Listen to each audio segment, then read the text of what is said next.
Hey guys, the air in the room tonight is thick and carries the faint, metallic scent of ozone and stale salt. The aroma of 1,000 closed loops, of recycled air and engineered comfort. We are focusing tonight on the places where the line between luxury and terror blurs. The modern ocean liner, specifically, the Leviathan known as the Acheron Queen. Don't look behind you right now. So, before you get comfortable, take a moment to like the video and subscribe, but only if you genuinely enjoy what I do here. Tell me where you are and what time the darkness reached you in the comments below. Now, dim the lights, let the silence settle in, and let's step into the dark together. My involvement began as a casualty of the ship's own vastness. I was hired for a meager paycheck in the entertainment division, a distraction artist whose real work began when the stages shut down. I was documenting the systemic failures, the intentional corners cut, the creeping rot beneath the polished brass. My ledger was the abyss log. The first entries concerned incidents that were purely psychological, but which demonstrated the ship's terrifying priority, reputation before safety. It involved two sisters, Alara and Lyra, booked on a 7-day route through the sun-bleached Caribbean. They were teachers, seeking respite, paying a premium for a balcony cabin on the upper decks, a private space overlooking the hypnotizing blackness of the ocean at night. Their story reached me via whispers in the deep hull from a frightened utility worker named Ray. Ray was terrified because he saw the security footage, and he saw the subsequent cover-up.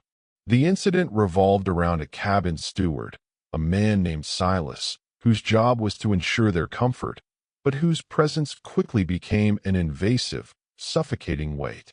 Alara began noticing Silas lingering outside their cabin for too long, his eyes sweeping their balcony, his excuses for being there paper-thin.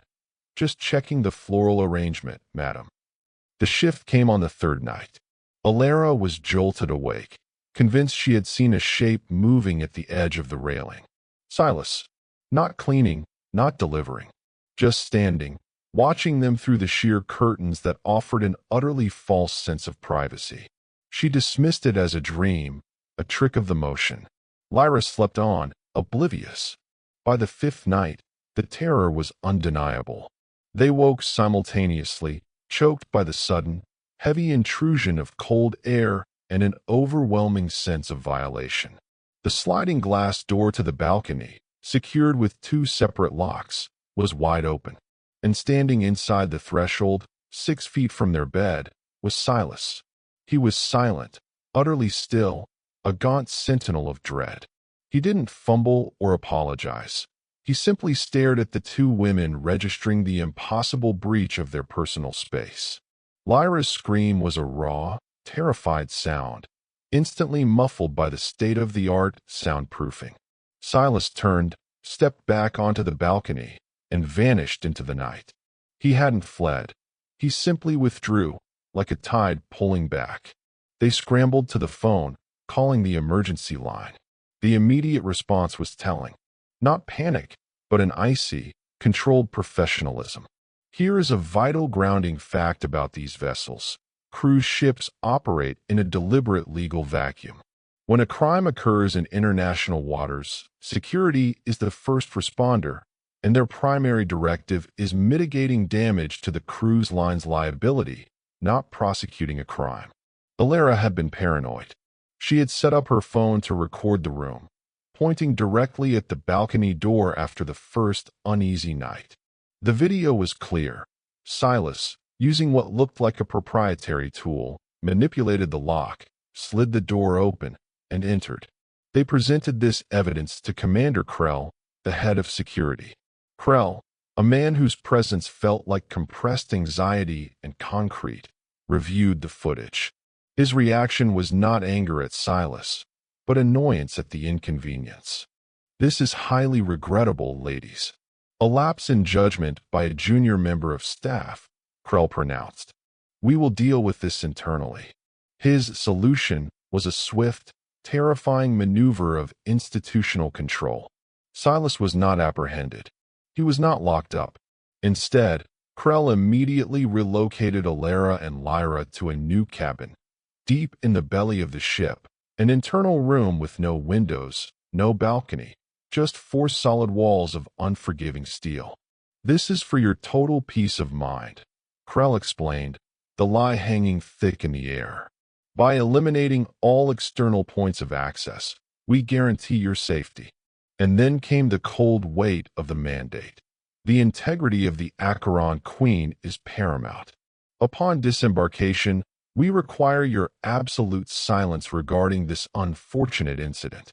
Any public disclosure could cause undue panic, which we must all work together to prevent. They were effectively prisoners, sealed in a reinforced cell for the remaining 5 days of the voyage, knowing their assailant was still walking the decks, breathing the same recycled air. The silence in that windowless room, where they couldn't see the outside world, was broken only by the speculative concept that they were trapped in a reality glitch, a perfect pocket of non-jurisdiction where they could scream, and the law would simply refuse to hear them. Fear isn't about what we see. It's about what we imagine is watching us.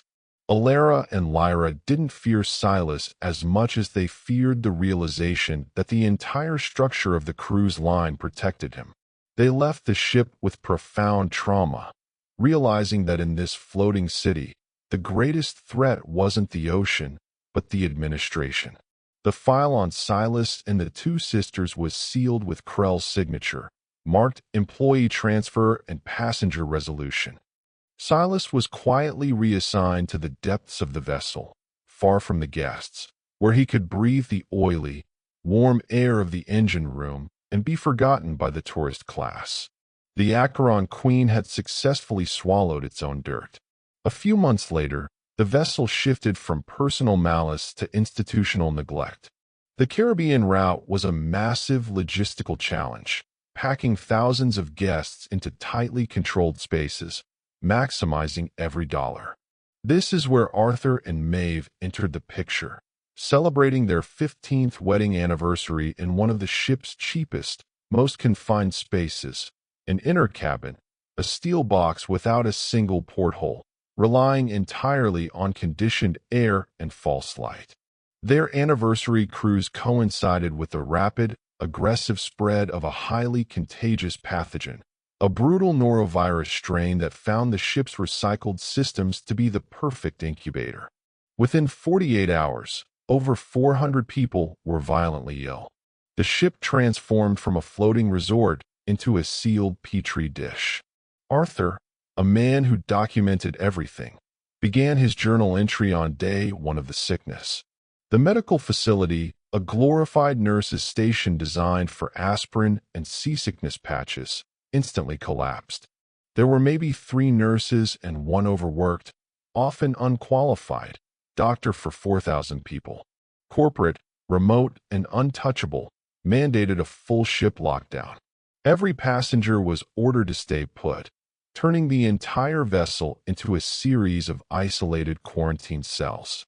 For Arthur and Maeve, the confinement was absolute.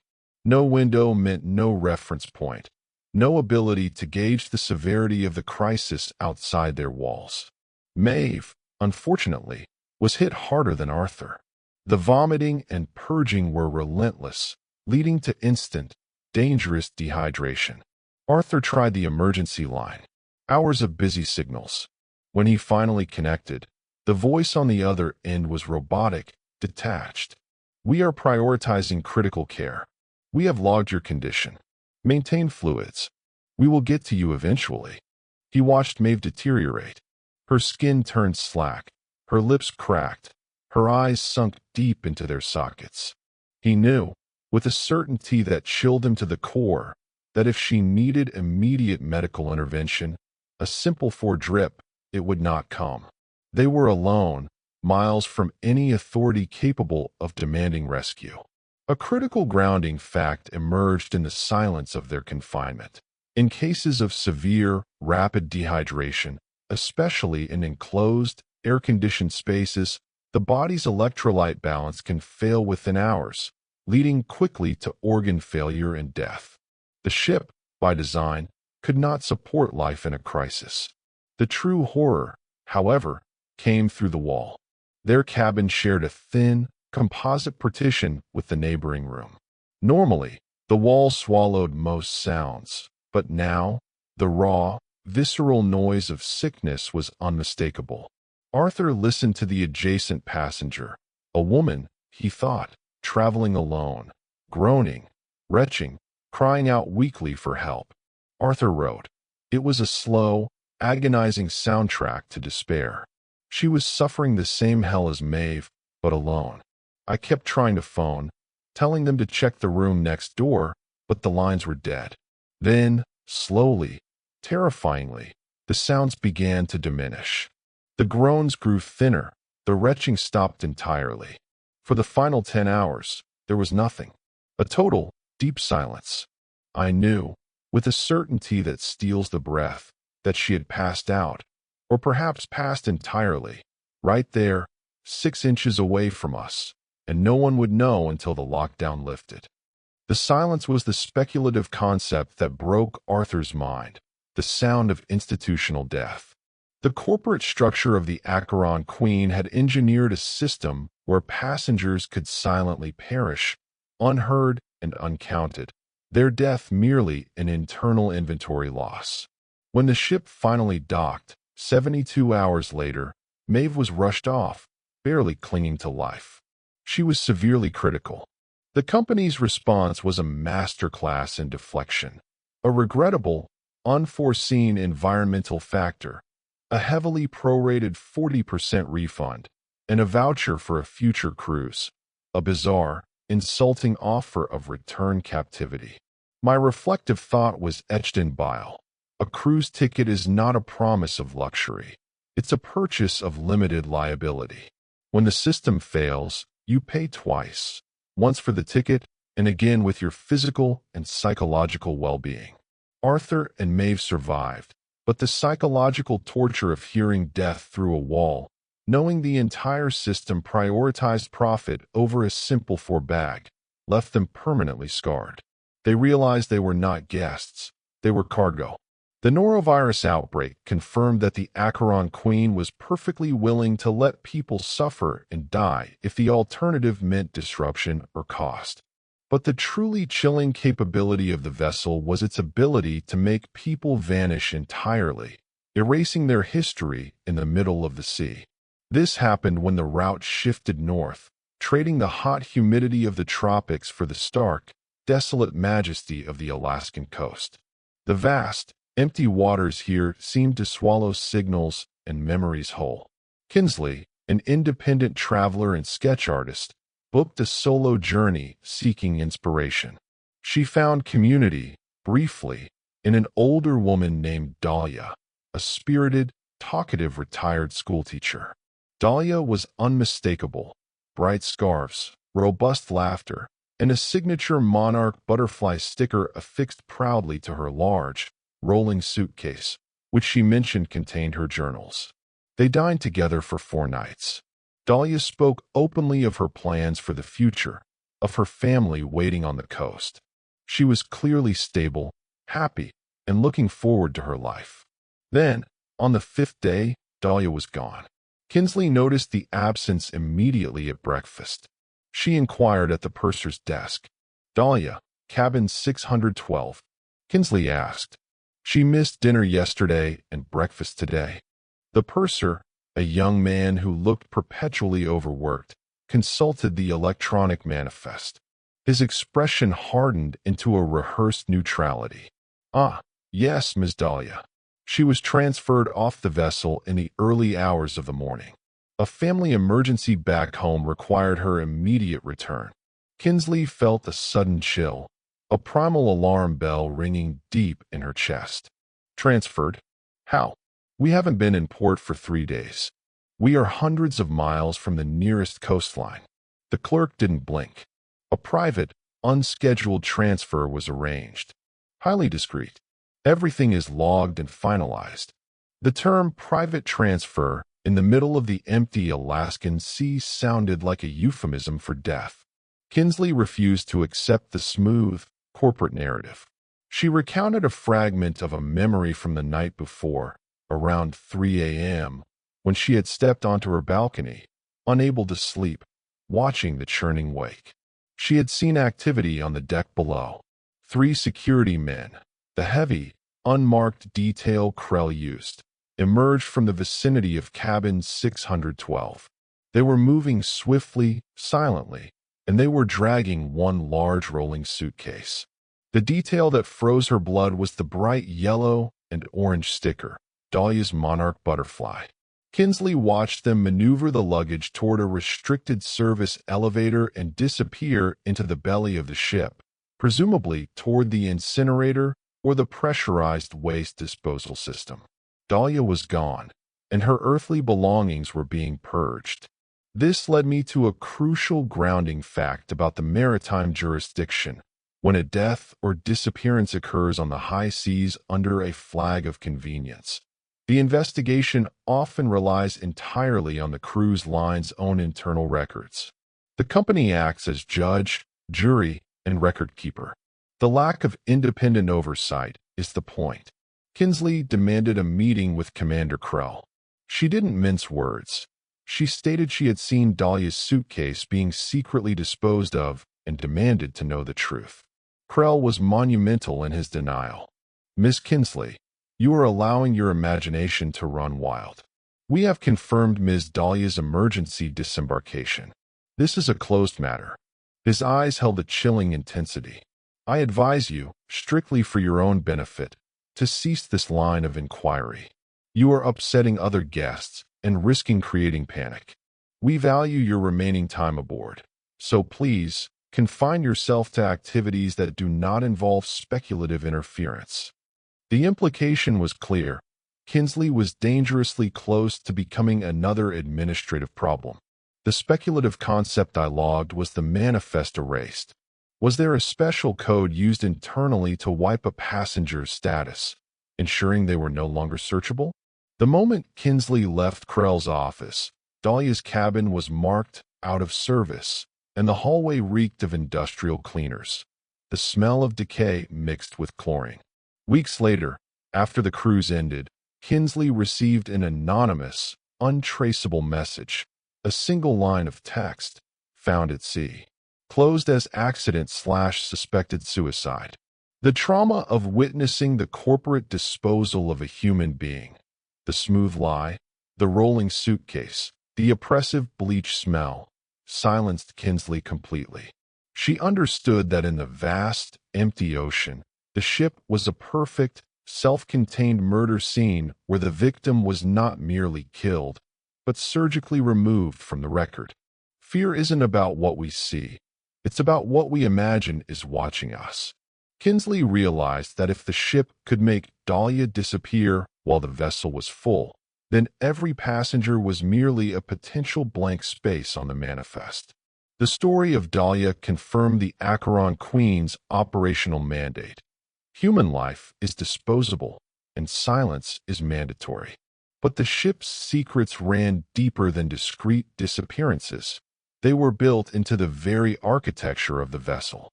My next witness was Nazir, an aging Filipino engineer.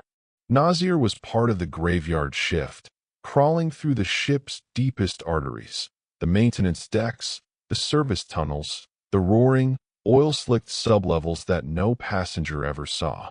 He was a silent, overlooked ghost himself, constantly under the intimidating watch of Krell's security detail, who treated the low-level staff with contempt. It was 4 a.m., the dead point of the night, when Nazir was performing diagnostics near the engine mounts, a place of overwhelming sound, heat, and vibration. He was alone, surrounded by the metallic symphony of 100 systems running at once. Then he heard the irregularity, not a groan or a whistle of steam, but a distinct, human sound, a repetitive, thin metallic scraping. Tap, tap, tap, scrape. It sounded like desperation, muffled by steel. He traced the sound to a vertical access tube. These were narrow, cylindrical shafts, bolted shut, running from the lower decks toward the ballast tanks, designed only for electrical runs or emergency inspection drones. It was secured by a heavy, triple-locked hatch. Using his specialized master key, Nasir reluctantly pulled the bolts and wrenched the hatch open. The stench was immediate and horrifying, a profound mix of human waste, decay, and the sickly sweet smell of starving flesh. Nasir shone his light down the narrow shaft. Wedged near the bottom, barely clinging to the internal cables, was a man. The man, identified later only as Silas, a common name, but perhaps a cursed one on this ship, was in a state of advanced physical collapse. He was dehydrated, skeletal, and covered in filth. He had been down there, in that vertical steel coffin, for 10 consecutive days. A crucial grounding fact about the pathology of extreme confinement. Beyond physical starvation, the acute trauma of isolation and sensory deprivation in a dark, cramped space leads to rapid psychological fragmentation, often resulting in permanent memory loss and psychotic breaks. Silas was far past the point of sanity. Nasir, fighting back panic and nausea, managed to secure a harness around Silas and, with the help of a nervous engine room supervisor he had summoned, pulled the passenger free.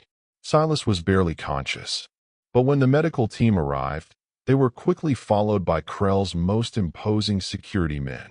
They didn't ask Silas what happened. They sealed the area, moved Silas under heavy guard, and immediately sequestered Nasir. Silas was too far gone to communicate rationally. He could not tell them how he got there, or who put him in. All he could do was repeat one cryptic, unsettling phrase, his voice a dry rasp: the minute hand. They were counting the minutes on the minute hand. Nasir was immediately put on forced leave, led to a closed office where Krell and a corporate lawyer were waiting. Krell's gaze was like a geological formation, cold, ancient, and immovable. He slid a thick, imposing document across the desk. "Mr. Nasir, you have done your job admirably. Now, you will sign this." The speculative concept Nasir instinctively grasped was that the ship was designed with architectural intentionality. These maintenance shafts, while technical, served a secondary, terrifying function. The Acheron Queen had built-in mechanisms for isolating and punishing both passengers and staff. Silas hadn't fallen. He had been placed there, a slow-motion execution or a terrible warning. The document was a rigid non-disclosure agreement. Nasir was forbidden, under penalty of total financial ruin and blacklisting, from ever mentioning the location of the tube, the state of the man, or the chilling phrase he repeated. In exchange, Nasir received a substantial bonus, enough money to buy his silence, enough to make him complicit. The official story crafted by the company and leaked to the crew was predictably simple. A drunken passenger, wandering the subdecks in a stupor, fell into a deactivated ventilation shaft, which was immediately secured for safety reasons. A drunken accident. Nasir knew the truth. He knew the maintenance hatch was triple-locked and located in a restricted area. Someone had deliberately sealed Silas inside. My reflective thought recorded the event's true gravity. The ship doesn't just silence victims. It makes its own crew enforce the lie. Nasir became a silent partner in the vessel's dark machinery, realizing that the Acheron Queen used its own internal structure to erase evidence and mentally terrorize anyone who stumbled upon the truth. The bonus was his payment for his moral paralysis. The Acheron Queen had shown its capacity for internal terror and corporate cruelty. But the next incident reminded everyone that sometimes the greatest source of dread came not from the crew, but from the brutal indifference of the open sea itself, compounded, of course, by human failure. This was during a turbulent Mediterranean voyage. The Countess, a large Italian family, had booked the trip to celebrate the 50th anniversary of the matriarch and patriarch, who were elderly and required calm. They sailed directly into a nightmare. Warnings of severe cyclonic activity were issued hours before the storm hit. Coastal weather stations advised all vessels to alter course. But the captain, under stringent orders from headquarters regarding schedule adherence and the catastrophic financial penalties of delay, ignored the warnings. The profit margin was, once again, the compass bearing. When the storm struck, it wasn't a squall, it was a cosmic battering ram. The waves swelled to 40 feet, colossal walls of dark water that hammered the hull with relentless, terrifying force. The ship began to tilt. Alessio Conti, the sun, watched in paralyzed horror as the ship listed sharply. This was not the gentle rocking of the sea. This was the sudden, violent lurch of a dying beast. A simple, devastating grounding fact. The point of no return for passenger comfort and safety on most large vessels is around 15 degrees of list. The Acheron Queen was pushed past 35 degrees, a tilt so severe that heavy items, refrigerators, furniture, and people, became lethal, uncontrolled projectiles.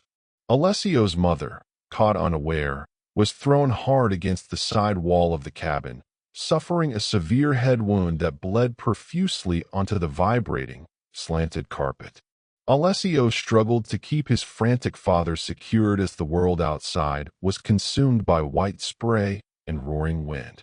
Over the public address system, the captain's voice, smooth, utterly devoid of truth, repeated the mantra. "This is normal, heavy weather. We are completely safe.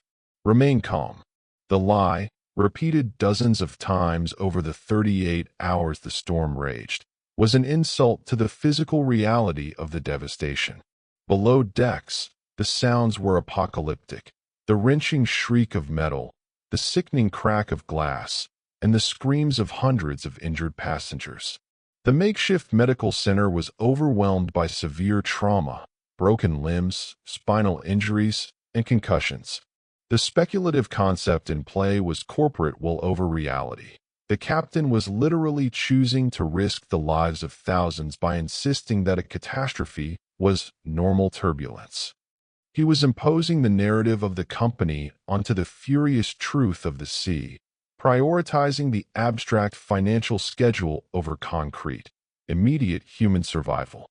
When the ship finally stumbled into the shelter of a major port, the Conti matriarch was evacuated in critical condition. Alessio watched as the crew immediately began a feverish, high-speed cleaning operation, scrubbing, repairing, and removing every physical trace of the chaos before any independent maritime inspectors could board. But the storm had merely served as a backdrop for a more sinister, localized horror that occurred within the ship's interior. Tyler and Jenna, the honeymoon couple, had been in the central block, enduring the relentless list and the roaring wind. For 3 nights preceding the storm, they had been subjected to the escalating, brutal domestic violence next door. Drunken shouts, slamming, and then, the woman's terrified, repeated cries of "help me." They called security multiple times. Each call was met with the same placating, false promise. Security is aware and dispatched to your deck. No one ever arrived. The violence was ignored, treated as a contained nuisance. During the peak of the storm, amidst the loudest chaos, Tyler and Jenna heard a final, chilling sequence of sounds from the adjacent cabin, a loud, heavy thud, followed by a series of choked, sickening gasps, and then absolute silence. A deep, wet vacuum of sound that suggested not exhaustion, but finality. They knew, with visceral certainty, that they had just listened to a woman beaten to death, or close to it. The next morning, the ship calm, Tyler saw the maintenance team at the cabin door next door, clad in full decontamination gear, scrubbing the threshold with powerful, lung-burning bleach. Tyler approached a passing steward. "What happened in that room? The people, are they okay?" The steward looked at him with chilling emptiness, repeating the mandated line. "Sir, I assure you, that cabin was never occupied. It has been sealed since we left port." My reflective thought was driven by the bleach smell. The ship is a vast machine for erasing context. They had not only failed to stop the violence, They had surgically removed the victim and the evidence, replacing the truth with a chemical odor and a corporate lie. I later confirmed the victim was found severely injured, quietly taken off the ship, and silenced with an NDA. The beating, the screaming, the deathly silence, all deemed less important than the integrity of the room's booking status. The Acheron Queen had established its operational profile. It prioritized profit by institutionalizing silence, ignoring environmental threats, and even using its internal structure for punishment. But the final, most complete display of its terrifying indifference came when the entire world descended into panic. We have established the ship's ability to cover up individual incidents, harassment, disappearance, violence. But what happens when the incident is global and the entire vessel becomes a pariah? First, we must acknowledge the vulnerability of the low-level staff, the quiet victims of the system, like Alex. Alex, the young graduate working in entertainment, was a conscientious observer. During port days, when the passengers emptied out to enjoy the brief illusion of shore leave, Alex noticed the organized crime. Cabin management superiors, the ones with master keys and knowledge of high-value client bookings, were systematically robbing specific cabins. They stole cash and items easily converted to untraceable assets, then manufactured scenes of forced entry or guest misplacement. Alex, believing in some fundamental sense of justice, meticulously documented the pattern and reported it anonymously to the corporate security hotline, believing this would bypass the local corruption of Krell. The response was immediate and devastating. Alex was instantly summoned, confronted by Krell with his own printed report, and stripped of his ID and passport. A critical grounding fact.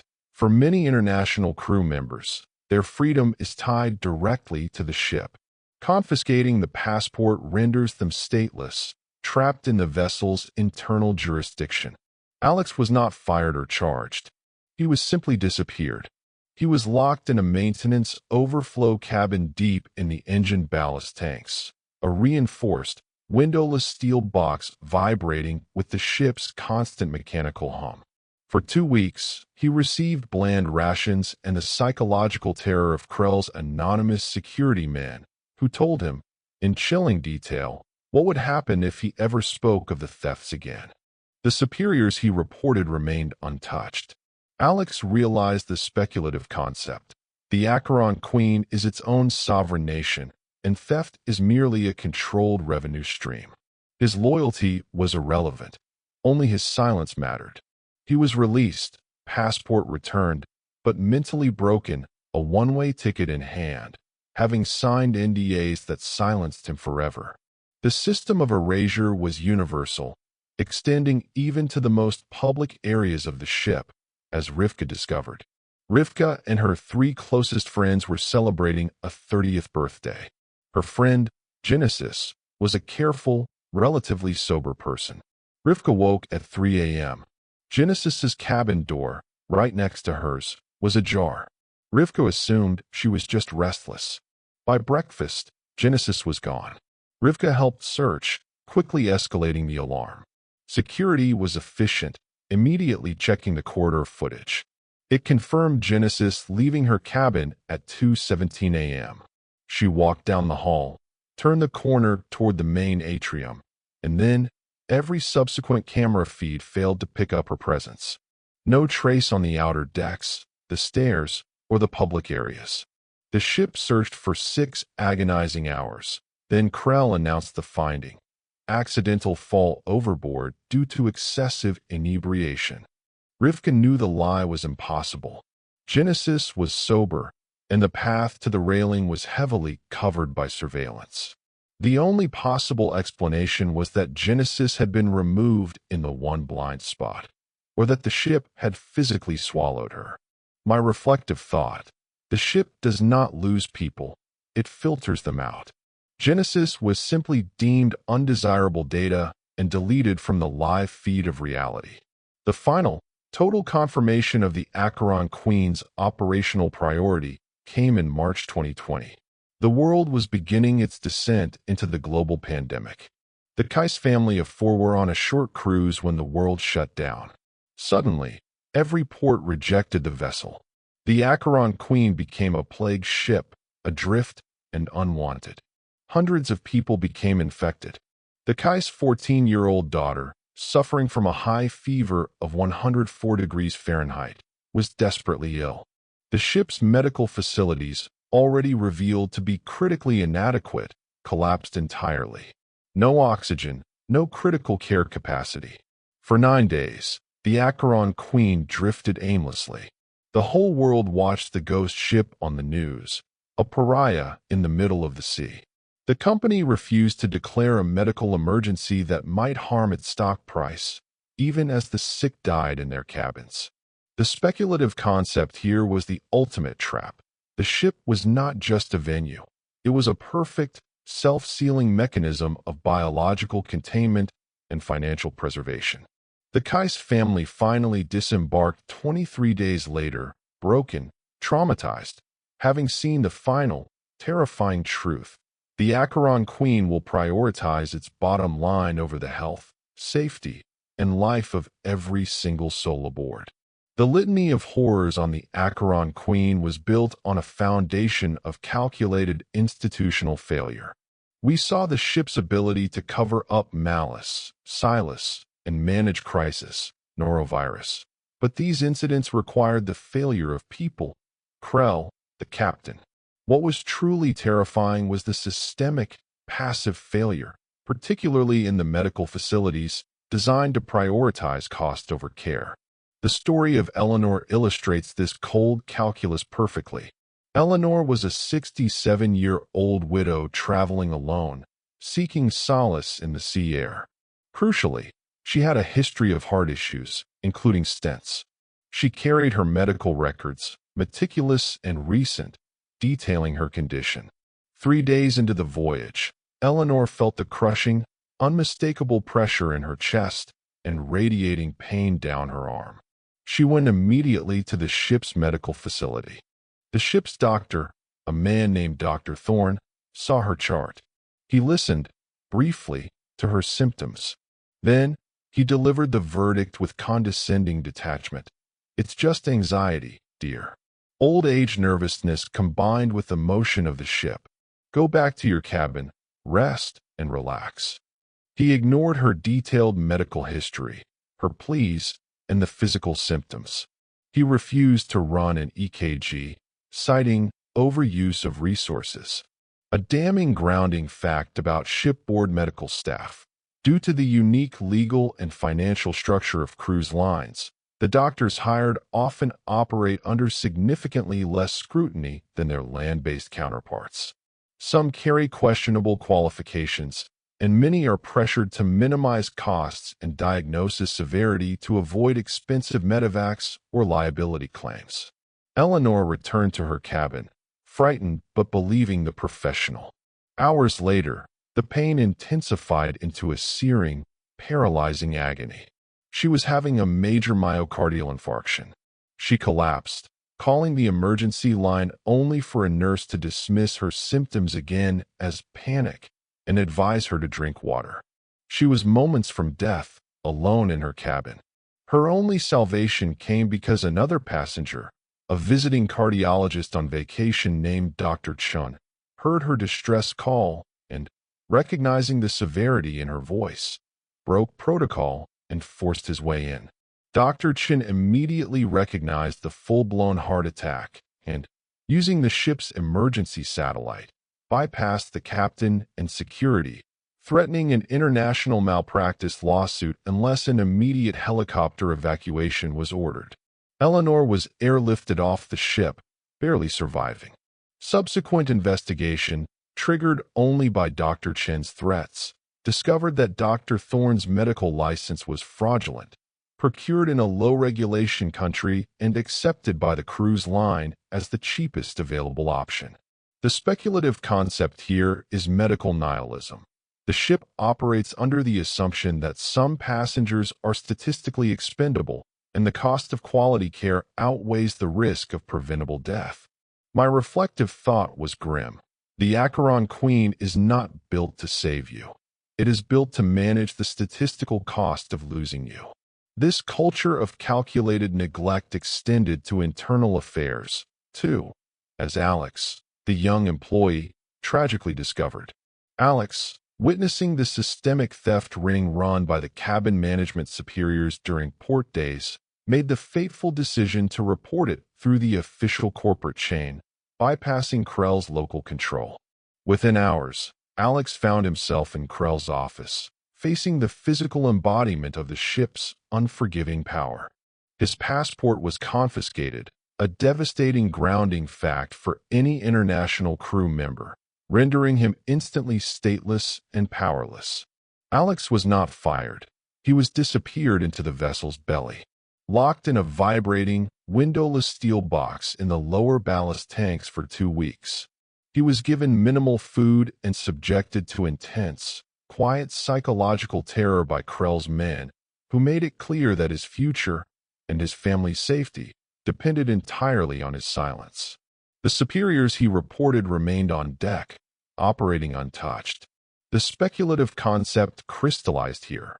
The Acheron Queen is its own legal entity, a sovereign nation of extraction and punishment. Alex was not an employee. He was a captured asset, awaiting the processing of his silence.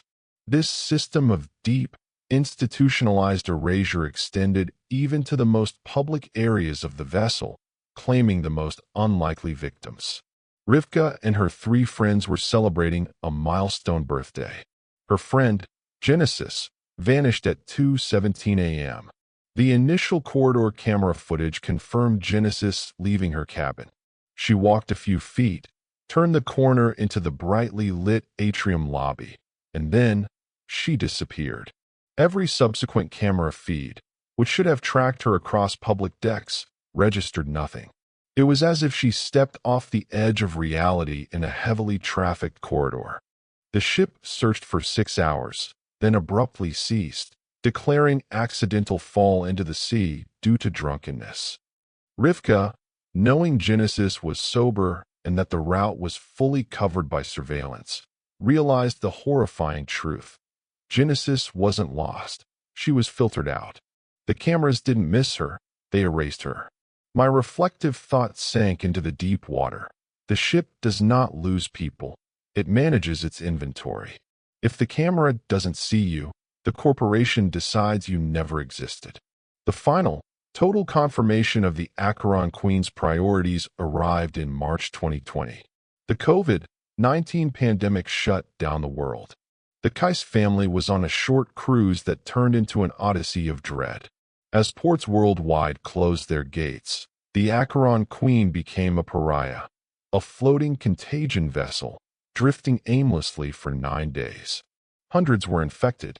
The Kais' 14-year-old daughter developed a raging fever. The ship's inadequate medical facility collapsed instantly. No oxygen, no critical care. They were trapped, watching their child suffer, while the ship's plight was broadcast worldwide as a ghost ship. The captain's priority remained corporate. Do not declare a state of medical emergency that could impact stock value, even if it meant denying basic aid. When they finally returned after 23 days of continuous quarantine, the Kais family was broken. They were the ultimate proof that the ocean is not a gateway to freedom. It is the ultimate, inescapable boundary. When crisis hits, the company covers its liability, and the passengers become the problem. The Acheron Queen always put profits above the lives of passengers and staff. In the legal gray zone of the high seas, no country takes real responsibility. The priority is to cover up, force silence, and erase the record. The passengers and low-level staff are entirely disposable. The darkness has reached its apex, and the low, static drone of the void radio is finally beginning to soften, replaced by the faint, muffled sounds of the world stirring, though comfort is nowhere near. We have traced the descent into the chilling reality of the Acheron Queen, a ship built not for pleasure, but for profound, controlled indifference. We pulled back the curtain on the floating city, and found a system designed to monetize human risk. We heard the psychological terror of Alara and Lyra, stalked by a sanctioned menace. The quiet extinction of life next door to Arthur and Maeve. The surgical removal of Dahlia, leaving only the memory of a butterfly sticker. The silent incarceration of Silas in the ship's own infrastructure. The calculated neglect that nearly killed Eleanor. And the ultimate, global rejection that turned the Kais family into pariahs adrift. The corporate leviathans of the sea operate in a realm where they are untouchable. They utilize the fine print, the flag of convenience, and the immense, terrifying power of their internal security to enforce one rule. The reputation of the company is the only thing worth saving. When a crisis occurs, a missing person, a medical collapse, a storm, a pandemic, the protocol is always the same. Cover up, monetize the silence, and sail on. The ocean serves as the perfect, expansive witness to crimes it cannot prosecute. The morning light is filtering in now, a false dawn that brings no real clarity, only the exhausted